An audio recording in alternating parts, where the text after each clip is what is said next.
What's up, everybody? Welcome into the Phillip Jordan Show. I am your host, Phillip Jordan, for Last Word on College Football, and 96.9 The Legend in Dothan, Alabama, where I'm the in-studio host and producer, Dothan Wolves Football. On today's podcast will be a phone-only conversation, so when we jump into today's guest, it would just be over the phone. But I will be joined by Matt Murschel. He is the national college football writer for the Orlando Sentinel. He was in Tallahassee this past Saturday for Wake Forest and Florida State. So we will recap, look back at what went wrong for Florida State, and talk about Wake Forest moving forward as well. We will preview Florida State, NC State for this Saturday and talk about the ACC. There's actually a little bit of Sunbelt talk in there as well. You can check out the Phillip Jordan Show on Apple Podcasts, Spotify, wherever you get your podcasts. And if you're on Apple Podcasts, please follow, rate, and review. Leave a review. I will read it on a future edition of the show. You can also watch the show over on YouTube at the Phillip Jordan Sports YouTube channel. Just hit the subscribe button, hit the bell for all the notifications so you'll know when there's a new video, and leave a comment on the video. I'll read that on a future edition of the show as well.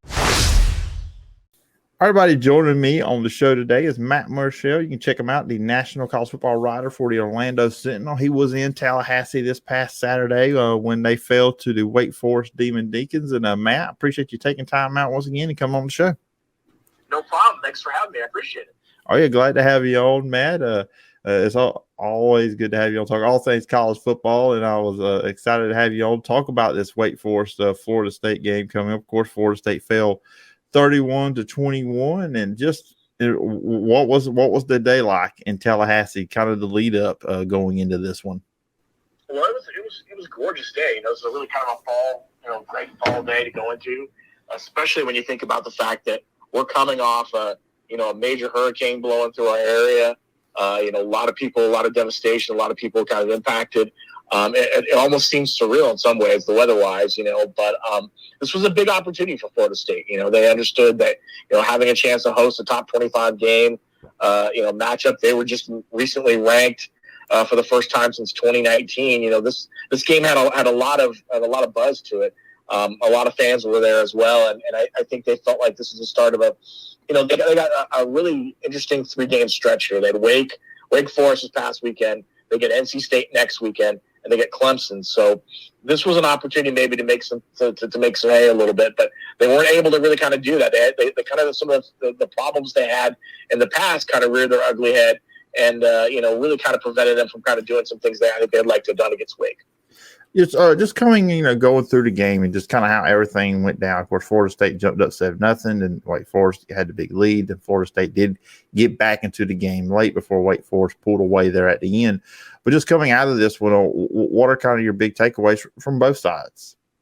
Well, I think for the Florida State side of things, I just think, they really never were able to get a handle on, Wake Forest offense. They never were able to really get to Sam Hartman at times. The Wake does that slow mesh type of offensive system, and it really kind of confused Florida State at times. And, they were able to convert on third downs. They were really, really excellent on third downs. I think they were like 10 of 18 on third downs on Saturday. And that really kept drives going. They had 4 drives of 12-plus plays on Saturday. Then a drive in the fourth quarter that was 18 plays, only went 66 yards, but it took up 6.5 minutes. And, when you have those kind of plays and when your offense isn't on the field, it's difficult to be successful. And I think that was one of the problems they had. They weren't able to really kind of stop them on third downs. And I think then, offensively, they just weren't able to get things going well. At times they struggled. They kind of stopped themselves. They had a turn. Jordan Travis had a fumble at one point that gave Wake Forest the ball, in Florida State territory. Things that they weren't doing in the first 4 games, they kind of went back to. They had problems on their offensive line a little bit. They couldn't establish the run as well as they had done in the past. So Wake Forest was able to take advantage of that. And once they built up that lead, it's difficult coming back. The Florida State did come back, but, again, they weren't able really to kind of, get a grasp of the game itself. They missed 2 field goals. Ryan Fitzgerald's having a really difficult time this year kicking the ball. And that really kind of set them back a little bit, and then they were able to ever kind of come back. So difficult game for them. But, on the Wake Forest side, they did everything right. They were able to draw out the game. They were able to grind out big plays. able to run the football with Justice Ellison running for 114 yards. Sam Hartman had another big day, and they did the things they have to do. I know Wake right now is thinking, okay, we're still in the mix for the ACC, for the Atlantic at least, and they knew they had to get a big win over Florida State. Yeah, well, I'll tell you, watching that game too, and in watching Wake Forest last week, I'll be honest with you, I hadn't watched Wake Forest much going up into the Clemson matchup. But when you watch the way they do kind of their read plays with Hartman too, I mean, he holds on to that ball into the running back stomach till the very, very last moment. And it seemed like it really worked for him, especially in some certain instances there against Florida State. Yeah, very much so. And there were times when you're right. He had they hold the ball there for a second, and it's just almost as if the offense stopped. And then boom, then they come out with a play, and they were able to take advantage of that. And I think that was something that I know Florida State tried to work on. But it's hard to work on that. Because you don't run that kind of system, and so they had to do that in their scout team a little bit. It wasn't the same. But I just think Sam Hartman is he's an experienced quarterback. He understood exactly what he was up against. I think they were able to kind of dissect the Florida State defense a little bit. I think some at times, because of that slow kind of draw play, Florida State's defenders got a little bit impatient at times, and they weren't up to 100% full speed. Florida State was without Jared Verse at times. He was on limited snap count throughout the game. He was coming off a knee injury. And then, they didn't have Fabian Levitt, another one of the defensive linemen. So they had some injuries at some spots. And I think that kind of caught up with them a little bit this game. And, you knew it was going to happen at some point for Florida State. But to have it happen against the Wake Forest team like that, it's frustrating because they felt like they had an opportunity maybe to try to get a win against a team like this and really kind of boost their confidence. Yeah, I know opening against LSU and winning that one, that was I know that had to be a big momentum for Florida State getting that first win, then, going 4-0. And then, so, me and you talked before the season, we did like an ACC preview. We're talking about Jordan Travis. I mean, he's been a terrific runner for them, but the passing game, getting better there, he has really made a great improvement from last year to this year. And I know he was getting better as last year went on. I mean, looking at right now, he's third in the ACC in passing yards. Just from what you've seen from Jordan Travis, where has he made the biggest improvement? I think, the passing game is his biggest jump. I mean, leap, it's interesting.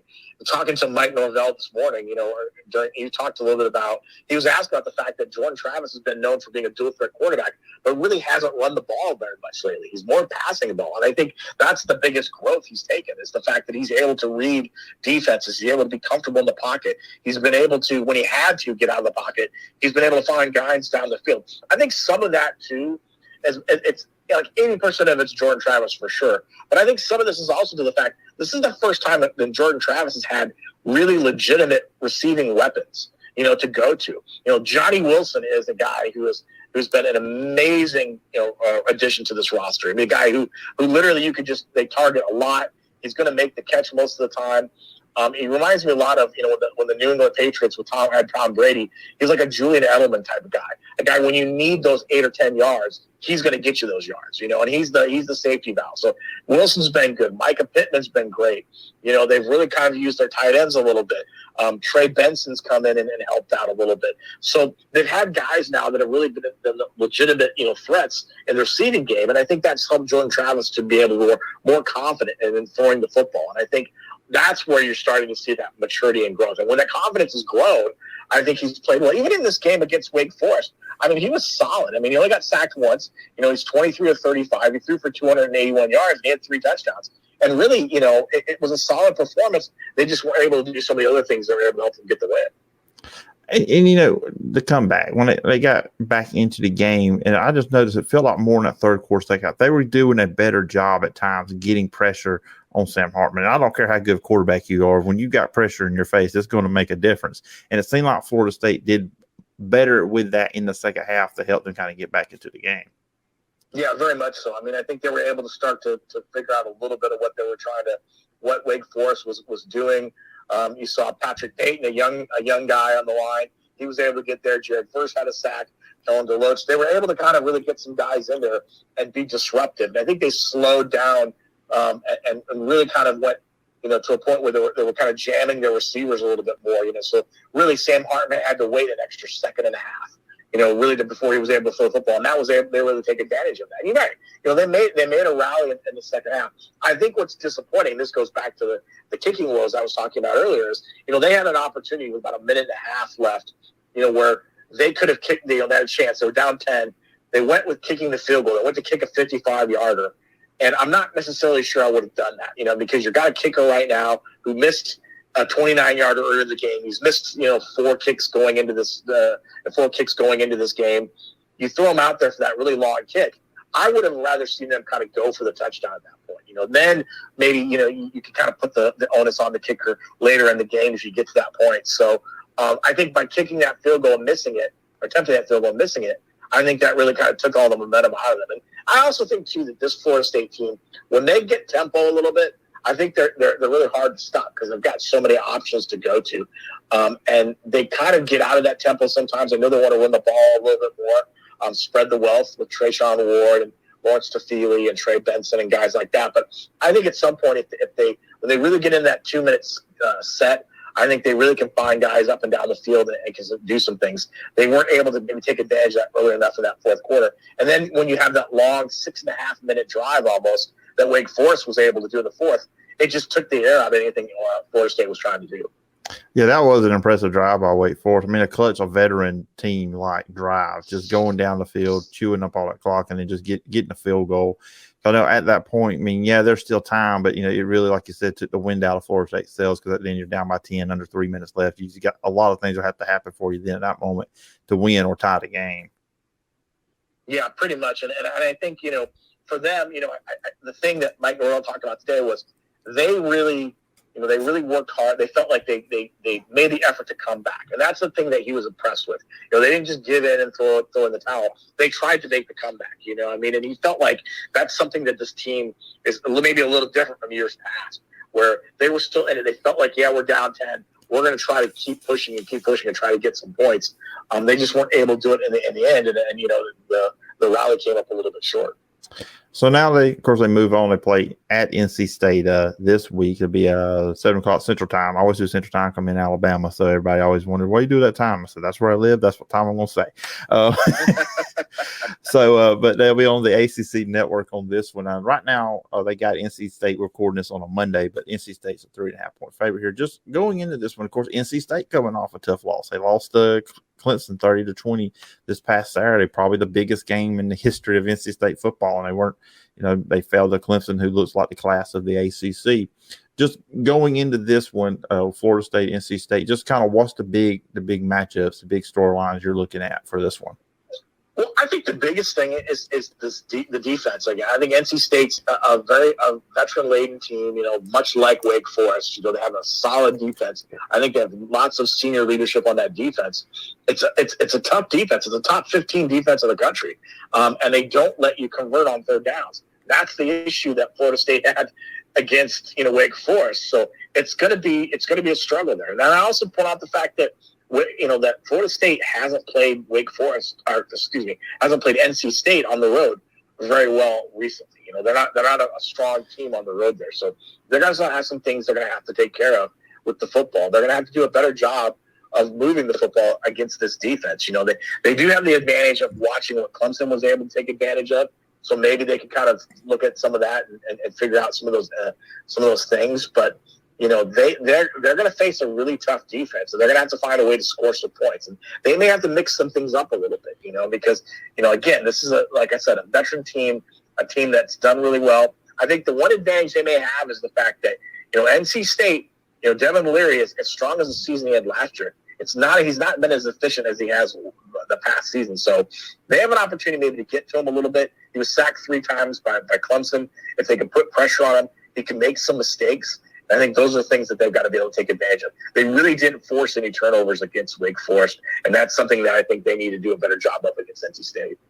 Just looking at NC State, they defensive rushing, they're only giving up 94 rushing yards again, and that's something Florida State wants to do. I mean, we talk about Jordan Travis and receivers of Florida State's a team just also has been really successful running the ball. But, watching that NC State Clemson game, I also saw with DJ, quarterback for Clemson, he had some success running the ball. So, we talked about Jordan Travis, he hasn't been running as much, but maybe that could be an opportunity to find something against the NC State defense that Clemson was able to do, and kind of maybe using his legs at times.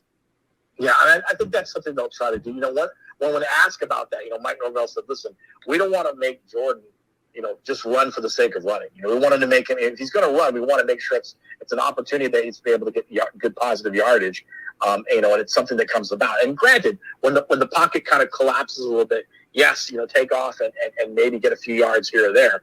But I think they realize that, as big as that is, I think they realize his passing game and the improvement of the passing game is one of the reasons why they played so well. But I agree. I think at times there are moments when I think he hesitates. It's where he normally would have run. He hesitates a little bit. He tries to find an open receiver when there isn't one. And I think what he should probably do is take off and run a little bit more. And I think maybe that would, again, open some holes maybe for the rest of the running game.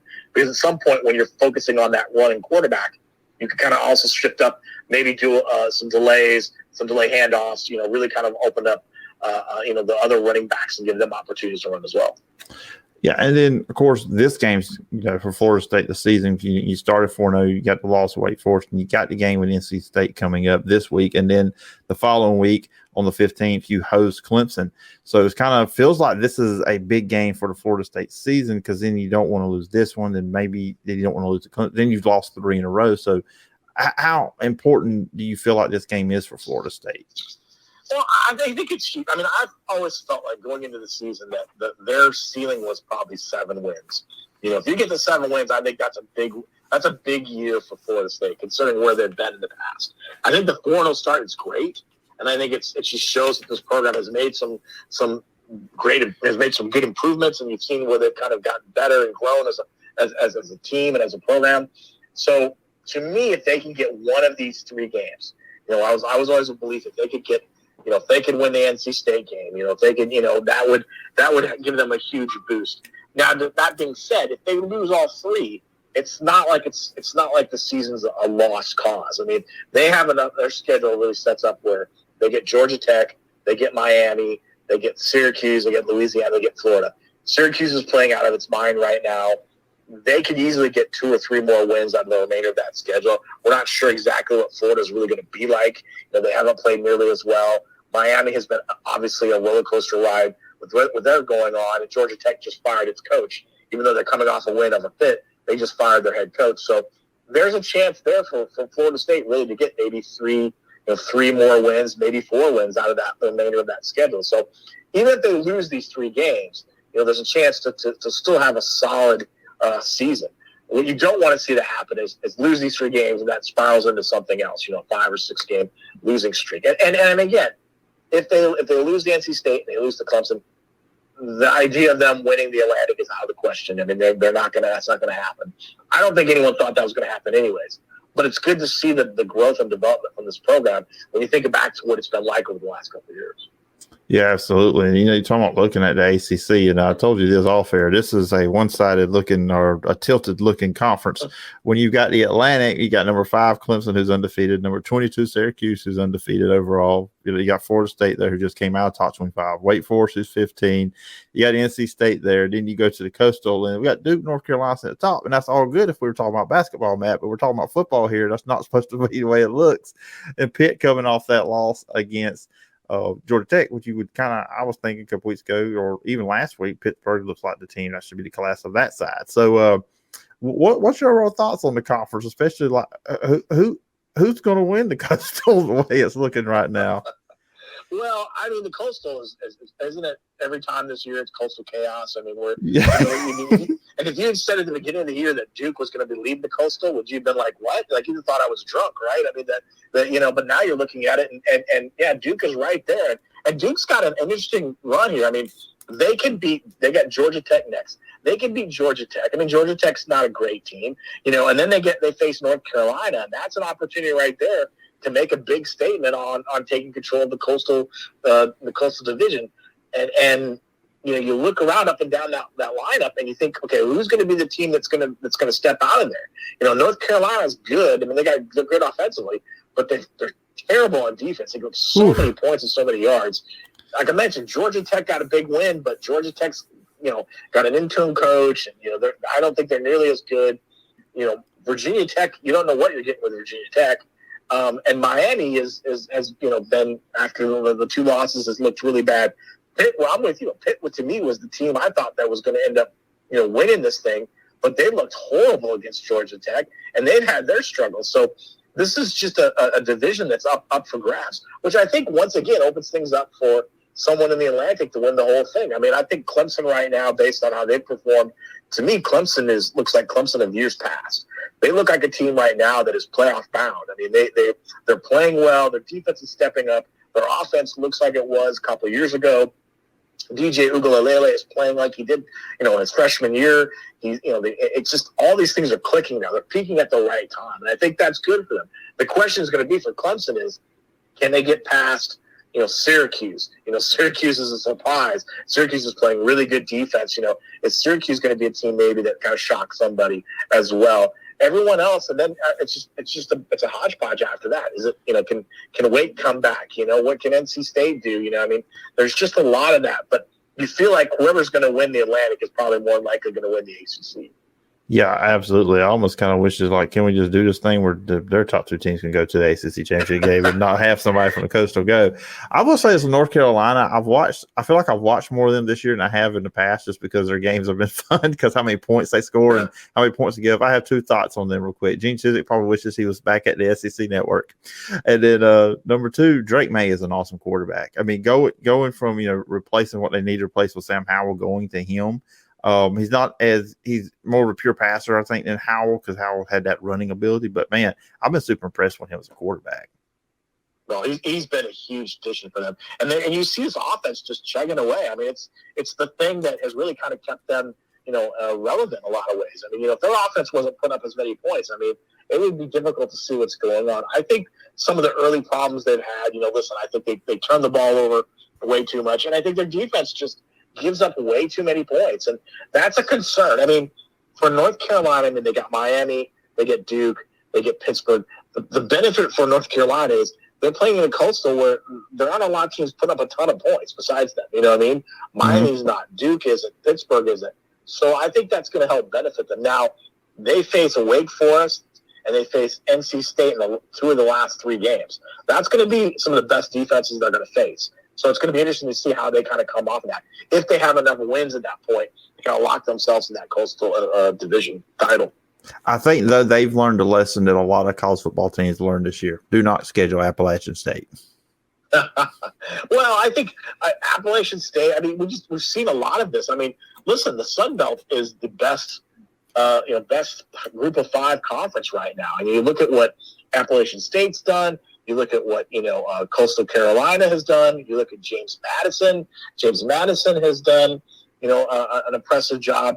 This has been an amazing run for them. And I think they're starting to find this good start to them. Murschel gets a win over Notre Dame. I mean, this has been a good, so if you're North Carolina, you realize, man, down the road, we can't end up doing those kind of things. Yeah, absolutely. It's it is a really good conference in the Sun Belt. Of course, I'm like an hour away from Troy, so that's another team that should have beat Appalachian State. And I know I keep saying App State wrong, and if there's anybody from that area, they're probably going to get on to me. But anyways, it's all good. And Matt, this has been fun having you on. Talk Florida State, ACC. We got a little Sun Belt talk in there as well. Appreciate you coming on the show. If anybody want to catch you online, where can they follow your work? Yeah, they can go to OrlandoSentinel.com if they want to follow stuff, or they can follow me on Twitter at OS Matt Murschel. Lots of stuff going on. Obviously, we're following Florida State, Florida, UCF, all sorts of Florida teams going on right now. And luckily, we got football going on, and we're not going to have to hopefully worry about any more storms coming through. That's right. The Gus Malzahn Bowl is on Wednesday night, so I guess you guys will be checking that one out too as well. Yes, I'm going to be there Wednesday night. I'm going to see how that goes. So we'll see a rare Wednesday night game here in Orlando. Well, as a guy that writes about Auburn for Last Word College Football, I'm super intrigued by that one being Gus Malzahn versus Rhett Lashley. I'm just going to be honest with you on that one. But anyways, everybody check out Matt's work. And Matt, I appreciate the time, and I look forward to talking again sometime down the road. All right, sounds good. Thanks a lot.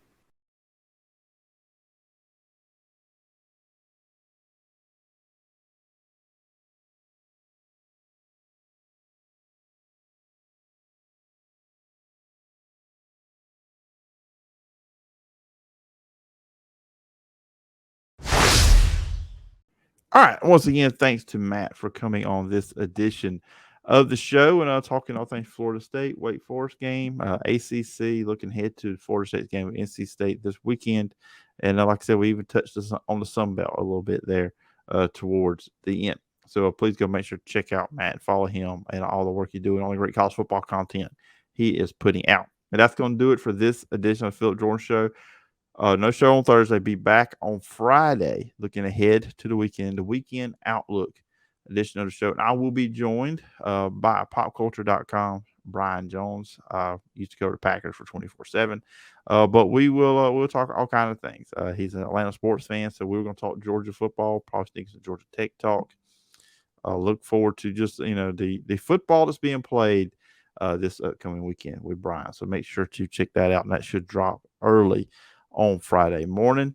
And also another thing, I'm having some issues with Apple Podcasts right now because I'm uploading the show. I use Anchor as my host, and I am uploading the show there like on Tuesday show with Adam Spencer from Saturday Down South.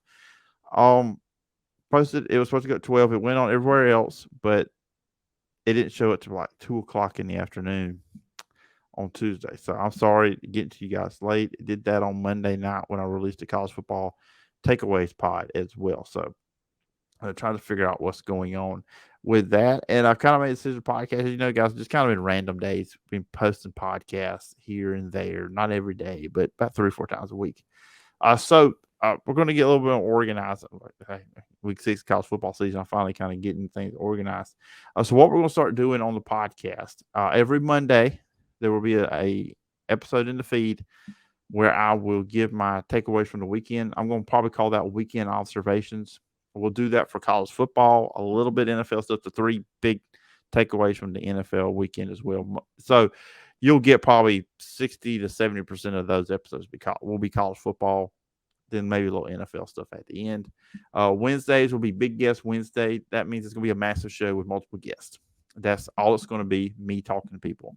Friday, drop the weekend preview. I like to call that the weekend outlook. May have guests on that one, or may have somebody come on here with me and pick the games, preview the games. But Wednesdays will be the big guest day. And then Fridays will be maybe a guest and just, if not, just me solo like Mondays, they'll probably picking the game. So that's kind of what I'm thinking going forward. Try to keep the Mondays and Friday pods around 30 to 40 minutes. Now, the Wednesday pod may be long. It depends on how many guests I line up Monday and Tuesday afternoon/evening to deliver you on Wednesdays. So that's kind of where I'm thinking going forward. And all the solo episodes will be audio only. Because I don't really think y'all just want to stare at me just talking here by myself, like I'm doing here right now, for 30 to 40 minutes. So probably going to go audio only. I mean, there'll be a video per se on YouTube and stuff like that, but probably go audio only on the solo episodes. But that's kind of what I'm thinking about doing starting next week moving forward. And I do the same thing in college basketball. I don't really do the NBA. You guys really follow me know there's 3 sports that are my favorite that I like to talk about a lot. That's college football, the NFL, and college basketball. I may jump into the NBA once or twice a year, do a season preview, or just kind of touch on some stuff, or maybe a playoff preview. But that's pretty much it. We're pretty much, like I said, college football, college basketball, and the NFL here on this podcast feed. So that's kind of what's going to be going forward. So I will still stick with the 3 episodes a week once we get out of football season. Breaking down college basketball. Now, when college basketball season ends and after we get through spring practice with football and the draft, may go to 1 pod a week then until we get to August with football season. May dial it back from pretty much May, June, and July. Dial the show back a little bit, and then when August and September, when football season is starting to roll around again, probably ramp it up too, which I'll be honest, and some people may not like this, they look at it as minor league football. I will talk about the XFL and the USFL when they get rolled too. So when college basketball season going on, you'll also get some USFL, some XFL talk, and also spring practice I will talk about that when it gets closer, and NFL free agency and NFL stuff, NFL draft stuff, which that's kind of when college football and NFL intersect and stuff like that. So it's kind of give you guys an idea. I mean, I know there's been a lot of inconsistency and jumping around from daily to 2 or 3 times. There was 1 week. There was 2 weeks where I only did 1 a week. But that's kind of where we're going moving forward. And Wednesdays wise, especially with football, basketball is a little harder to do this because the games are on during the week. But football wise, on Wednesdays, probably starting next week, it will be very heavy with not really recapping the week before, because when you get to Wednesday, everybody's already looking forward to the upcoming games. It'll be more of looking ahead to that weekend's big games in college football and the big, like I said, the big matchups, and bringing on writers, podcasters, radio hosts, whatever, people who cover the teams, the conferences that have big games coming up on that weekend. And that was going to be big because Alabama, Tennessee will be playing on the 15th. Believe USC and Utah, may be wrong, they play on the 15th. We got some pretty big games coming up too with those matchups. And Wednesday will be big too because the rankings, when the rankings start coming out on Tuesdays, to be able to talk about the latest college football rankings. But anyways, I just wanted to kind of give you an idea of what I was thinking about doing forward here on the show. And anyways, guys, I do appreciate you taking time out. Remember, you can follow me on social media at PJordanSEC. The podcast is available on all your favorite podcast platforms. So, and if you're on Apple Podcasts, please follow, rate, and review. Leave a review. I will read it on a future edition of the show. Of course, you can check the show out over on YouTube at the Phillip Jordan Sports YouTube channel. Just hit the subscribe button, hit the bell for all notifications. And if you leave a comment on a video, I'll read that on a future edition as well. And you can also email me at sports.phillipjordan@gmail.com. Hope everybody has a great Wednesday and Thursday. I'll talk to you guys on Friday. Till next time. Bye-bye.